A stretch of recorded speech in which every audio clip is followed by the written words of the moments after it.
ഇതപ്പോ കരുതിക്കുട്ടിയുള്ള ഒരു കെണിയായിരുന്നു അല്ലേ? തുളസി കഴിക്കേ. മാം എപ്പോ വന്നു? വന്നിട്ട് കുറെ നേരമായി. ഇവിടം വരെ വന്ന സ്ഥിതിക്ക് തുളസിയെ കൂടി ഒന്ന് കണ്ടിട്ട് പോവാന്ന് വിചാരിച്ചു. മാമിന് തുളസിയോടെന്തോ പറയാനുണ്ടെന്ന് അതാ വരാൻ പറഞ്ഞത്. മാഡത്തിന് എന്താണ് പറയാനുള്ളതെന്ന് നമുക്കറിയാവുന്ന കാര്യമല്ലേ അല്ലേ? എന്താ മാം? അത് അന്ന് ഞാനും ഹരിയും വീട്ടിൽ വന്ന പിന്നെ അച്ഛൻ വിവരമൊന്നും അറിയിച്ചില്ല. ഹരിക്കാണെങ്കിൽ റിപ്ലൈ കിട്ടാത്തതിലൊരു ടെൻഷൻ. അക്കാര്യത്തിൽ എന്തിനാ ടെൻഷൻ?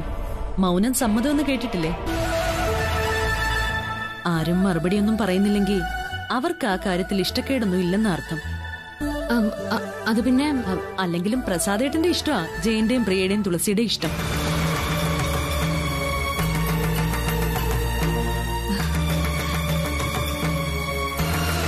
മാമനെന്ന് വെച്ചാൽ അച്ഛന്റെ സ്ഥാനത്തിനേക്കാളും മുകളിലാ തുളസിക്ക്. പ്രസാദേട്ടന് തുളസിയെ കഴിഞ്ഞിട്ടേ ഉള്ളൂ ഈ ഞാൻ പോലും.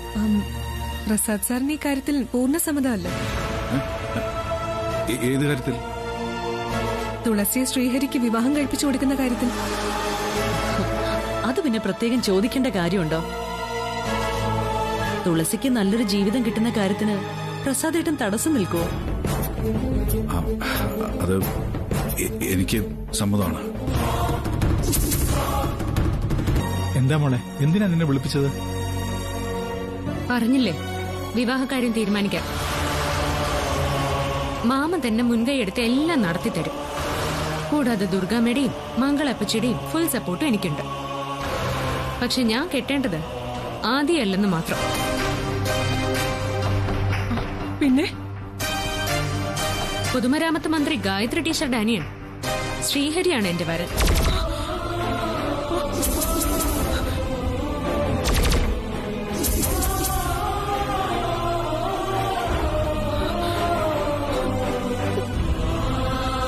ആ വിവാഹത്തിന് ഞാൻ സമ്മതിക്കണം. അത് പറയാൻ വേണ്ടിയാ എന്നെ തിടുക്കപ്പെട്ട് വിളിപ്പിച്ചത്. എന്നിട്ട് നീ എന്ത് പറഞ്ഞു? ഞാൻ എനിക്ക് സമ്മതമാണെന്ന് പറഞ്ഞു. പോരെ?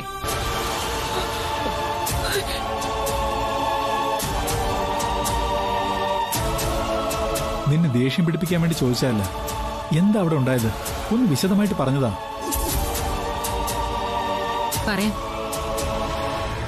വിശദമായിട്ട് തന്നെ പറയാം.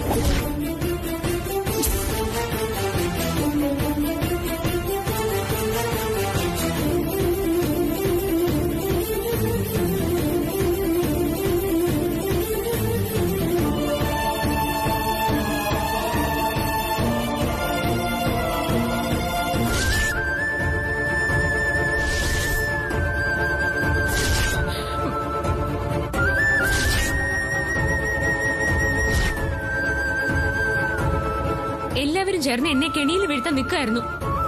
പൊന്നാങ്ങളയുടെ മാനസാന്തരത്തിന്റെ രഹസ്യം പിടികിട്ടിയില്ലേ? ഇനി ആ മനുഷ്യന്റെ നന്മയെക്കുറിച്ച് എന്റെ അടുത്ത് മിണ്ടിപ്പോരുത്. പ്രസാദേട്ടൻ നമ്മളെ ചതിക്കായിരുന്നല്ലേ? എന്തായാലും ഇതിങ്ങനെ വെറുതെ വിട്ടാ പറ്റില്ല. പ്രസ ഇത്രയും സീരിയസ് ആയ സ്ഥിതിക്ക് നമ്മൾ അടങ്ങിയിരിക്കരുത്. അതെ, ഇപ്പൊ തന്നെ ആദ്യയുടെ മുമ്പിൽ നമ്മളാ കുറ്റക്കാര്. ഞാൻ ആദ്യം വിളിച്ചൊന്ന് സംസാരിക്കട്ടെ. തുളസി എന്നെയാ. അവളെ മറ്റൊരാളെ വിവാഹം ചെയ്യാൻ പാടില്ല.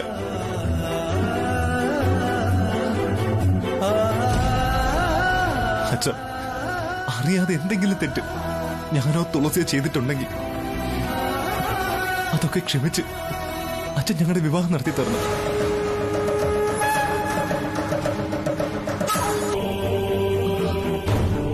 അച്ഛ, ഈ കാലി പിടിച്ച് പറയാം.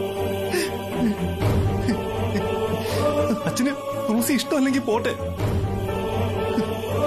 നിങ്ങളുടെ ആരുടെയും കൺവട്ടത്ത് വരാതെ ഞങ്ങൾ എവിടെയെങ്കിലും പോയി ജീവിച്ചോളാം. എവിടെയെങ്കിലും. അച്ഛ, പ്ലീസ് പ്ലീസ് അച്ഛ.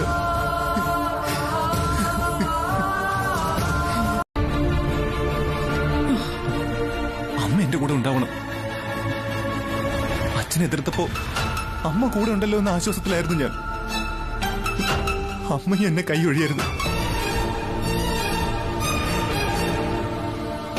നിന്റെ ഒപ്പം തന്നെ നിൽക്കാൻ തീരുമാനിച്ചവളായിരുന്നു ഞാൻ. പക്ഷേ അച്ഛൻ ഇഷ്ടമില്ലാത്തതൊന്നും ഇനി ഞാൻ ചെയ്യില്ല.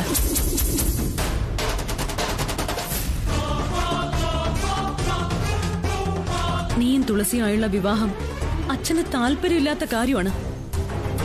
അതുകൊണ്ട് തന്നെ ആ ഒരു കാര്യത്തിന് വേണ്ടി എന്നെ നീ ഇനി നിർബന്ധിക്കണ്ട.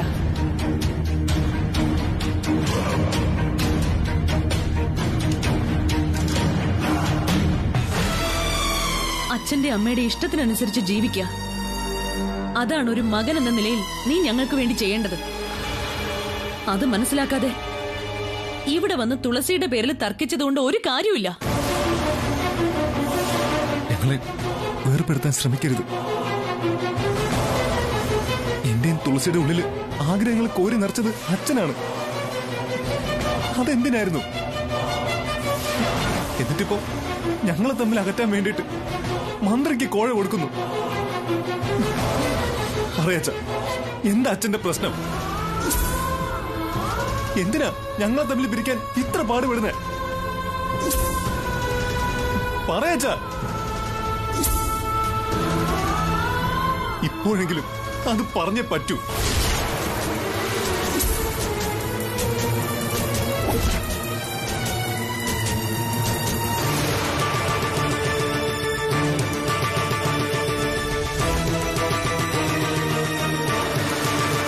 പറയച്ച. കുറച്ചല്ല, കുറച്ചധികം കൂടിപ്പോയെന്ന് ഞാൻ പറയും. ആ ഒരു ചിന്ത വന്നതുകൊണ്ടാണല്ലോ ഞാൻ നിന്നോടെല്ലാം പറഞ്ഞത്. ആദിയെ സംബന്ധിച്ച് നോക്കുമ്പോ അവനിപ്പോ മാനസികമായിട്ട് തകർന്നു നിൽക്കുക. പ്രസാദ് സാർ നിങ്ങളുടെ വിവാഹത്തിന് സമ്മതിക്കുന്നുമില്ല.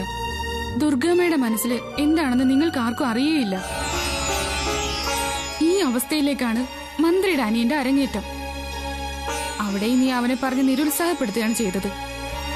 അവന് കുറച്ച് ഉത്തരവാദിത്വത്തിന്റെ കുറവുണ്ട്, അത് ശരിയാക്കി എടുക്കണം. അതിനുവേണ്ടിയാ ഞാൻ അവനോട് ഇങ്ങനെയൊക്കെ സംസാരിച്ച. ബെസ്റ്റ്. ഇതിനെയാണ് മലയാളത്തിൽ പറയുന്നത് ഇടി വെട്ടിയവനെ പാമ്പ് കടിച്ചെന്ന്. ഇടി, ശ്രീഹരിയോട് നിനക്ക് ഒരു താല്പര്യമില്ലെന്നും എന്തൊക്കെ സംഭവിച്ചാലും ആദ്യം മാത്രമേ വിവാഹം കഴിക്കുള്ളൂ എന്നും അവനോട് തുറന്നു പറഞ്ഞൂടായിരുന്നോ? അതൊക്കെ അവന് മനസ്സിലാവുന്ന വിധത്തിൽ പല തവണ ഞാൻ പറഞ്ഞു കഴിഞ്ഞതാ. പക്ഷെ അതൊന്നും അവന്റെ തലയിൽ കയറുന്നില്ല. നീ അവനെ ചീറ്റ് ചെയ്യുകയാണെന്നായിരിക്കില്ലേ ആദ്യം ഇപ്പൊ വിചാരിക്കുക.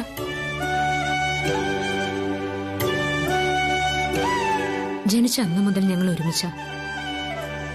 ഇത്രയും കാലം കൂടെ നടന്നിട്ടും അവൻ എന്നെ വിശ്വാസമില്ലെങ്കിൽ അവനോട് ഞാൻ പിന്നെ എന്തു പറയാന്? ഇത് വിശ്വാസത്തിന്റെ പ്രശ്നമല്ല. അവന്റെ സ്ഥാനത്ത് വേറെ ആരായാലും തെറ്റിദ്ധരിക്കപ്പെടും. എന്തിന്? എന്നെ വിശ്വാസം ഇല്ലാത്തോണ്ടല്ലേ തെറ്റിദ്ധരിക്കുന്നത്? അവനെ വിശ്വസിപ്പിക്കാൻ വേണ്ടി നീ അവനോട് എന്തെങ്കിലും പറഞ്ഞിട്ടുണ്ടോ? നീയും മന്ത്രിയുമായിട്ടുള്ള ബന്ധത്തെക്കുറിച്ച് പോലും നീ അവനോട് പറഞ്ഞിട്ടില്ലല്ലോ. അതിനിടയില മന്ത്രിയുടെ അനിയൻ നിന്നെ പെണ്ണന്വേഷിക്കുന്നതും അവര് വീട്ടിൽ വരുന്നതും അത് കഴിഞ്ഞ് ദേവമംഗലത്തേക്ക് വരുന്നതും നിന്നെ അവിടേക്ക് ക്ഷണിച്ചോണ്ട് പോകുന്നതും. ഇതൊക്കെ അറിയുമ്പോ അവന്റെ മനസ്സിൽ സംശയം ഉണ്ടാകും. ഹലോ ഹലോ, ആരാണെന്ന് മനസ്സിലായോ? ശബ്ദം കേട്ട് മനസ്സിലാക്കാൻ മമ്മൂട്ടി മോഹൻലാലൊന്നും അല്ലല്ലോ. ചിരിച്ചു പേടിപ്പിക്കാതെ ആരാന്ന് വെച്ച പറ, എനിക്ക് വേറെ ജോലിയുണ്ട്. ഹരിയ, ശ്രീഹരി. ഓ സോറി, എന്റെ കയ്യിൽ നമ്പർ ഇല്ലായിരുന്നു. സത്യമായിട്ട് എനിക്ക് ആരാന്ന് മനസ്സിലായില്ല. അതിനെന്താ, ഞാനതൊരു തമാശയായി എടുത്തുള്ളൂ. എന്തായാലും തുളസിയുടെ ഗട്സ് മനസ്സിലായല്ലോ. ഇത്തരം ബോൾഡായ കുട്ടികളാണ് എനിക്കിഷ്ടം. ചേച്ചി എന്നോടെല്ലാം പറഞ്ഞു. ഞാനിപ്പോ നല്ല ഹാപ്പിയാണ്. തുളസി ഹാപ്പിയാണെന്ന് ചേച്ചി പറഞ്ഞു. എന്താ ഒന്നും പറയാത്തത്? അൺനോൺ നമ്പർ കണ്ടിട്ട് കലുതുള്ളി ആളിന്റെ ശബ്ദം പെട്ടെന്ന് നിലച്ചു പോയോ? പറയൂ, എന്തെങ്കിലും പറയൂ. തുളസിയുടെ സംസാരം കേൾക്കാൻ നല്ല രസമാണ്. നീ പെണ്ണുങ്ങളെക്കാൾ കഷ്ടമാണല്ലോ. ചേച്ചിക്ക് അത് പറയാം. ഒരു സിംഗിൾ കളർ ബ്ലൗസും കോട്ടൺ സാരിയും എടുത്താൽ മതിയല്ലോ. സിമ്പിൾ. നിനക്കും എന്നെ പോലെ സിമ്പിൾ ആയിട്ടുള്ള എന്തെങ്കിലും ഇട്ടാ പോരെ? ചേച്ചി ഏത് ഡ്രസ് ഇട്ടാലും അതിനെ ആരും കുറ്റം പറയില്ല. പൊതുമരാമത്ത് മന്ത്രിയല്ലേ. സിമ്പിൾ ആവും തോറും ആളുകൾക്ക് ചേച്ചിയോടുള്ള ബഹുമാനം കൂടും. ഓ, അപ്പൊ ആളുകളുടെ ബഹുമാനം പിടിച്ചു പറ്റാൻ വേണ്ടിട്ടാണ് ഞാൻ ഇത്തരം ഡ്രസ്സുകൾ സെലക്ട് ചെയ്യുന്നതാണോ നീ പറയുന്നത്? ഒരിക്കലും അല്ല. ചേച്ചി വേറെ ലെവലല്ലേ. എന്തെടുത്താണെങ്കിലും ഒടുക്കത്തെ ഗ്ലാമറാണ്. അതെ, എന്നെ മണിയടിക്കാൻ നിൽക്കാതെ വേഗം തുളസിയുടെ അടുത്തേക്ക് പോവാൻ നോക്ക്. മതി കണ്ണാടിക്ക് മുമ്പിൽ തിരിഞ്ഞു കളിച്ചത്. പോവാൻ നോക്ക്.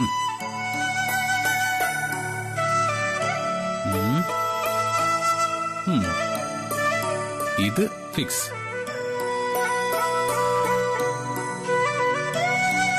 വാ. എന്താണ്? അംബേദ്കർ കോളനിയുമായി ബന്ധപ്പെട്ട ഫയലാണ് മാഡം. വർക്ക് 15-ന് തന്നെ സ്റ്റാർട്ട് ചെയ്യണം. ശരി മാഡം. അവിടെയുള്ള പൗരസമിതി അംഗങ്ങളെയും പാർട്ടിക്കാരെയും ജോലിയിൽ ഉൾപ്പെടുത്തണം. ഓക്കെ. ജോലിയല്ല, അവരുടേത് സേവനമായിട്ട് വേണം കരുതാൻ. ആ കാര്യം കൂടെ ഒന്ന് ഓർമ്മപ്പെടുത്തണം. Okay madam. ദാ. ശരി മാഡം.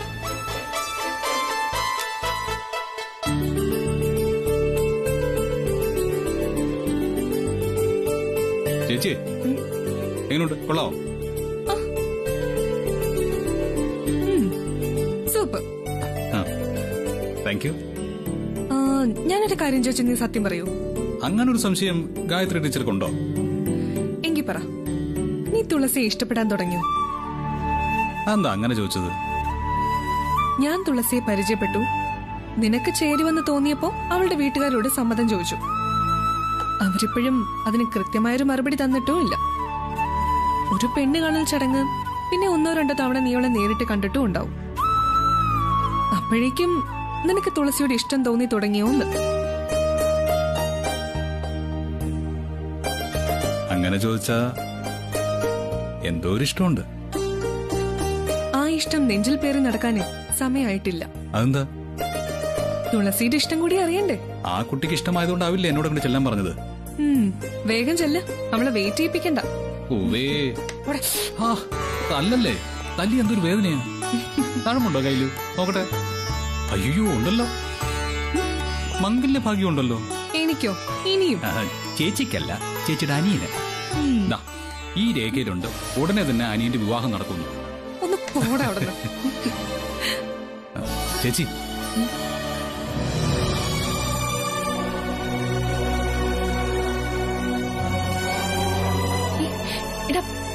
എനിക്ക് എന്താടാ ഇത്? നീ എന്തായി കാണിച്ച? എനിക്ക് അച്ഛനും അമ്മയും ചേട്ടനും ചേച്ചിയും എല്ലാം ഈ ചേച്ചിയല്ലേ.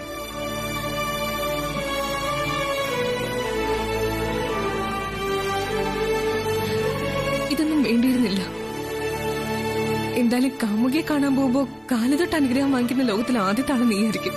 പോയിട്ട് വാ, ചെല്ല.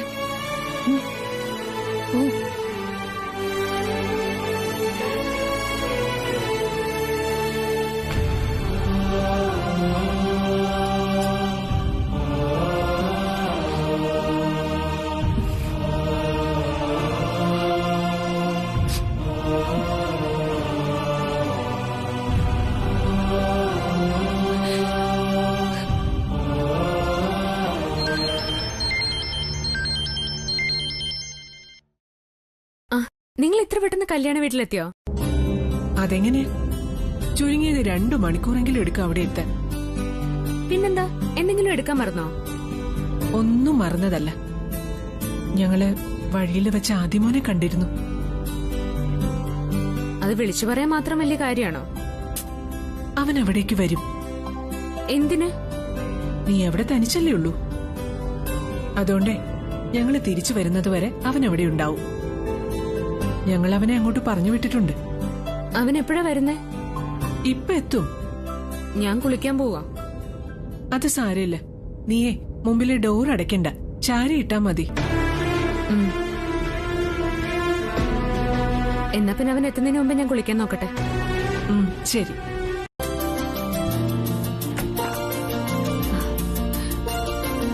ബോറടിച്ചോ?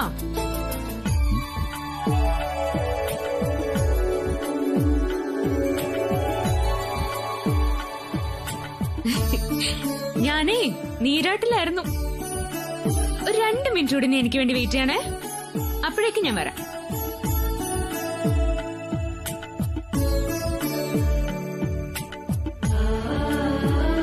എന്നോടുള്ള പിണക്കൊക്കെ മാറിയോ? അതോ ഇപ്പോഴും മുഖം വീർപ്പിച്ചിരിക്കുകയാണോ? എനിക്കെന്ത് പിണക്കം? തുളസി ഒരു റിപ്ലൈ തരാത്തല്ലേ? എനിക്ക് ദേഷ്യമുണ്ടെന്നോ മറ്റോ ചേച്ചി പറഞ്ഞു കാണൂ. അത് തന്നെ. എന്താന്നും മിണ്ടാത്തെ? വന്നു എന്നുള്ള കോളിംഗ് ബെല്ല് കേട്ടപ്പോഴേ ഞാൻ അറിഞ്ഞു. നീ വരുന്ന് വിളിച്ചു പറഞ്ഞതുകൊണ്ടേ ടീപ്പോയിൽ എഴുതി വെച്ചിട്ടാണ് ഞാൻ കുളിക്കാൻ പോയത്. ഇവളിത്ര ഫ്രീ ആയിട്ട് സംസാരിക്കോ? ഞാൻ ഒരിക്കലും വിചാരിച്ചിരുന്നില്ല. എന്താന്നും മിണ്ടാത്തെ? പിണക്കാണോ അതോ നാണോ? ഓ, അങ്ങനെയുള്ള സാധനമൊക്കെ അവിടെ നിന്നുണ്ടാവോ?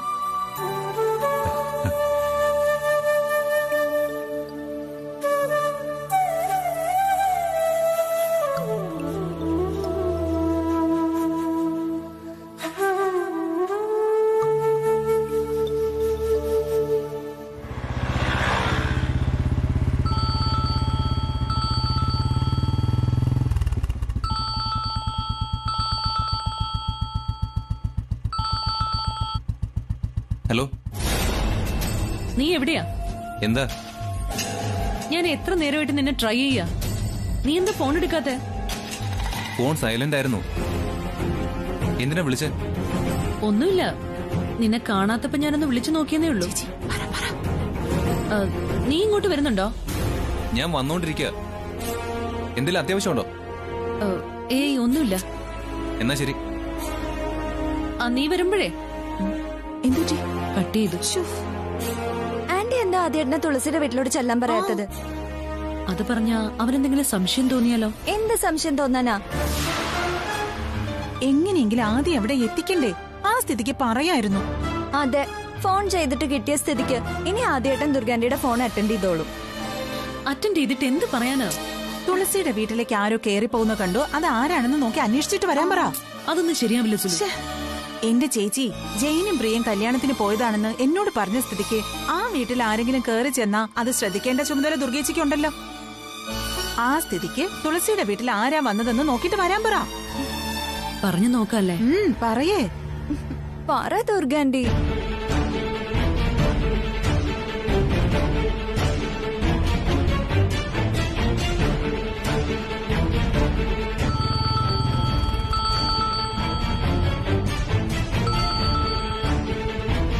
എന്താ? നീ എവിടെ എത്തി? ഞാൻ എത്താറായി.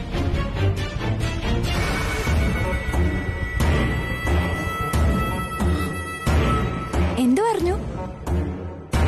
അവനിവിടെ എത്താറായെന്ന് പറഞ്ഞ് കോള് കട്ട് ചെയ്തു. ചേടാ,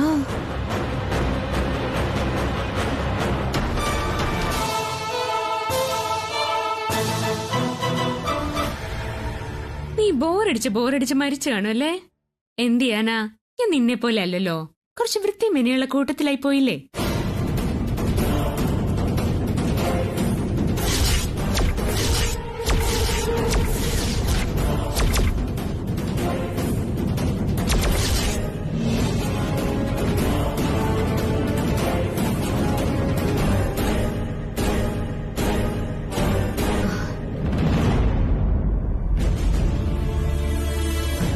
ഞാൻ തുളസി പറയുന്നതല്ലേ കേൾക്കുമായിരുന്നു. എവിടെ ആളെവിടെ? ആര്? ആദ്യം എവിടെ? ആദ്യോ? ആ, എന്റെ മാവന്റെ മോൻ. അവൻ ഇവിടേക്ക് വരുന്നുണ്ടെന്ന് പറഞ്ഞ ഞാൻ ഡോർ ലോക്ക് ചെയ്തില്ല. ഇവിടേക്കാരും വന്നില്ല. ഓ അല്ല, നിങ്ങൾ എപ്പോഴാ വന്നേ? ഇത് നല്ല ചോദ്യം. ഞാൻ വന്നതും എന്നോട് സംസാരിച്ചതൊക്കെ മറന്നുപോയോ?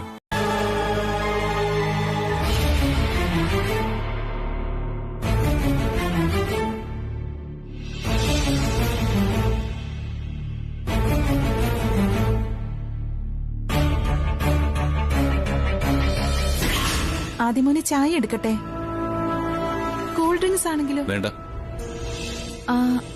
എന്തു പറ്റി? കണ്ടിട്ട് സുഖമില്ലാത്ത പോലെ ഉണ്ടല്ലോ. വയ്യേ മോന്? എല്ലാരും കൂടി എന്നെ അസുഖം പിടിപ്പിക്കാതിരുന്നാ മതി. എന്നാ മോൻ കിടന്നോ. സുലുവിന്റെ ബുദ്ധിമുട്ടിക്കുന്നില്ല. മോൻ കിടന്നോ.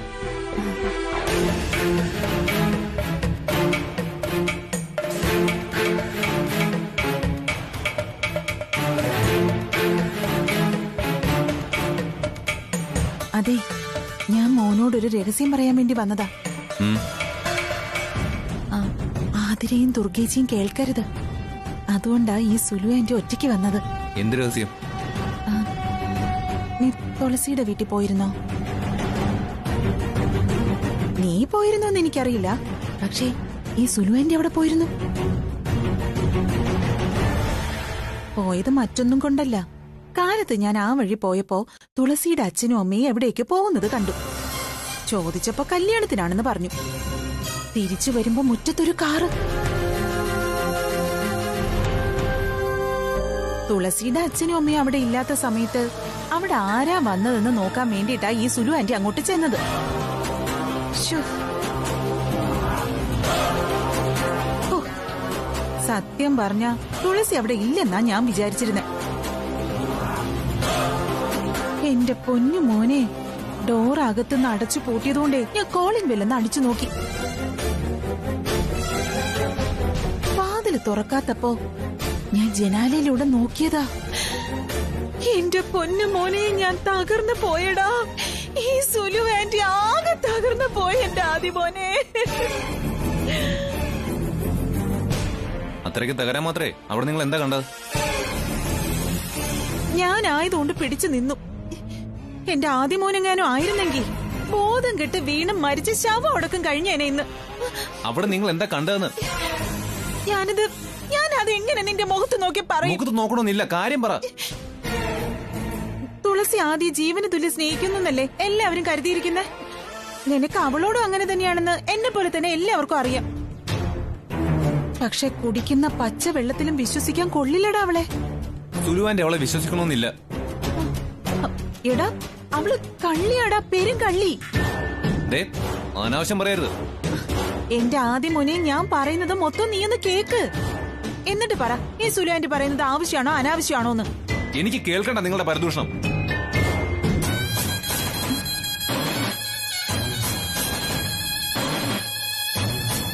ശരിയാക്കി തരാം. എന്റെ ബലമായ സംശയം അവിടെ ഒരു അവിഹിതം നടന്നിട്ടുണ്ടോന്ന് തന്നെ. അനാവശ്യം എന്തും പറയുന്നല്ലേ? പറയൂ പറയൂ. അയ്യോ ആദി, ആദി, നീ എന്തുവായി കാണിക്കുന്നേ? നീ എന്തായി കാണിക്കുന്നേ? ഇങ്ങനെ ശിക്ഷിക്കാൻ മാത്രം ഇവിടെ എന്താ ഉണ്ടായത്? എന്റെ മുത്തപ്പ, ഞാൻ തലനാരിഴയ്ക്കാ രക്ഷപ്പെട്ടത്. ദുർഗിച്ച് തക്ക സമയത്ത് വന്നില്ലായിരുന്നെങ്കിലേ എന്നെ ഇപ്പൊ ചുടുകാട്ടിലേക്ക് എടുക്കേണ്ടി വന്നേനെ. നിനക്ക് എന്താ ആദി പറ്റിയത്? സുലു ആരാന്ന് നീ വിചാരിച്ചു വെച്ചേക്കുന്നത്? ലോക ഫ്രോഡാണെന്ന് എനിക്ക് മനസ്സിലായി.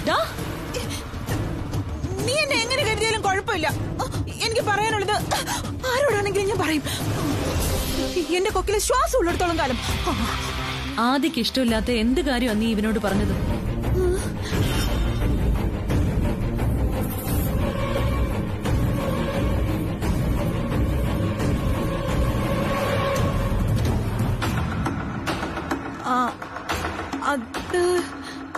എന്താ എന്നോട് പറയാൻ പറ്റാത്ത എന്തെങ്കിലും ആണോ? അതെ. എന്നാലേ അതറിഞ്ഞിട്ടേ ഞാൻ പോകുന്നുള്ളൂ. പറ, ഇല്ലെങ്കിൽ ആദ്യം നിന്റെ കഴുത്ത് ഞെരിച്ചതുപോലെ ആവില്ല, കൊല്ലും ഞാൻ.